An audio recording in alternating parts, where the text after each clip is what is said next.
One of the biggest advantages, but also one of the biggest disadvantages for ClickUp is their capability of switching views. No matter if it's board view, list view, task view, all of those can just be so overwhelming, and sometimes we can not find what we want. So let's talk about that today.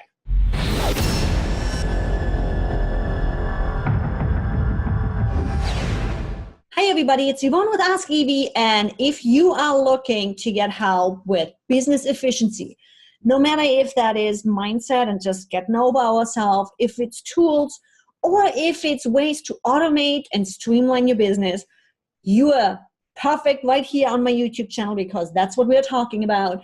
So if you're new, make sure you subscribe and you hit the bell to get notified every time I upload a new video. Now, let's jump right in. We are talking all about ClickUp right now. And ClickUp is amazing for its capabilities to change the look and the view of it. Meaning you can have a Trello-like postage view box thingy that creatives love a lot. But you also can have the list view and checking things off that efficiency people that are just streamlined and in the box like me want. You can do it all. And believe me, I'm getting more and more creative too. So today I want to talk to you about the different views on ClickUp, how to make them work for you, how to find them, and last but not least, one trouble beginners often have, how you can find your task list and what you actually need to get done, right? Because that's all this is about. We want a way to know what we need to get done and what needs to be done today. Easy, fast, and efficient. So, as I already mentioned, we have the board view, which is a Trello-like view, kind of like that postage view look that you know, of different cards under each other in different columns.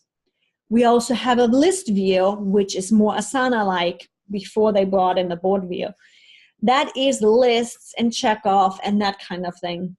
Those do interchange. I mention that because there is the possibility of do custom statuses, but they sometimes don't translate well when you switch from board view to list view. So my recommendation is stay with the timeline. In progress, to finalize, done, closed, whatever it is, or needs to be done within the next 30 days, 60 days, 90 days this year.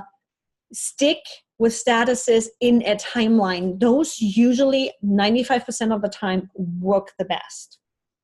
Now, ClickUp also has some pretty cool other views. They have a time view too, which syncs with your Google Calendar, by the way, which is your monthly or weekly calendar, and you can easily grab your tasks from the right-hand side and pull them into your calendar and schedule out your week. As you can see, I haven't made much use of it yet, but being in all spaces or just being in one of your project pages, you really can drill down to the point of, okay, I really just want one specific space that is shown in here. And as you can see, I'm getting better in December of assigning things and just scheduling things. You can drag and drop all of your jobs from the right. Make sure one of the things that I ran into, using the wheel right here, that allows you to choose what is shown. Do you want a assignee or do you not want to see an assignee? Do you want your tags? Do you not want your tags? I want my tags because that tells me where all of the stuff is going and what it is about. In combination with those colors, match where they're at in my progress line. You see, promote is green, finalize is orange, and progress is red. If I go back into the timeline, that is in progress right there. Those match those colors. Gray ones is just open, meaning those are coming up. That works perfect with the time estimate feature too, I will be diving into how to schedule your week with ClickUp here in one of those upcoming videos. So stay tuned for that.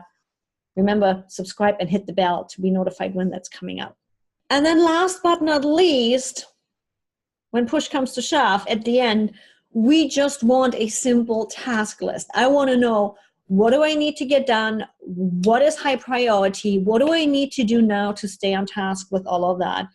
And that's where our task list view comes in, to really see what is due. And that task list can be sorted by multiple points of information. So the easiest is just by due date. So you just click the due date on top and it will all be sorted by due date. Now you can sort those not just by one point of information, but by multiple points of information. And that's often where the trouble comes in. So when you are sorting your to-do list, make sure on the top left, on the gray background, that you do not have a multitude of information points this is being sorted at. Make sure it's really just by due date, or it's just by due date and it's assigned to you. Things like that. If not, just click them out of the way, click the due date again, and you will have all of that stuff show by due date first. So if this all helped you, or if you are still struggling with it, comment below. How did you discover ClickUp? Why do you want to use it? And what are you struggling with? There's a lot more videos to come, and I would love to help you find your passion and just as much fun as I'm having using ClickUp. So I'll see you soon. More ClickUp videos to come soon.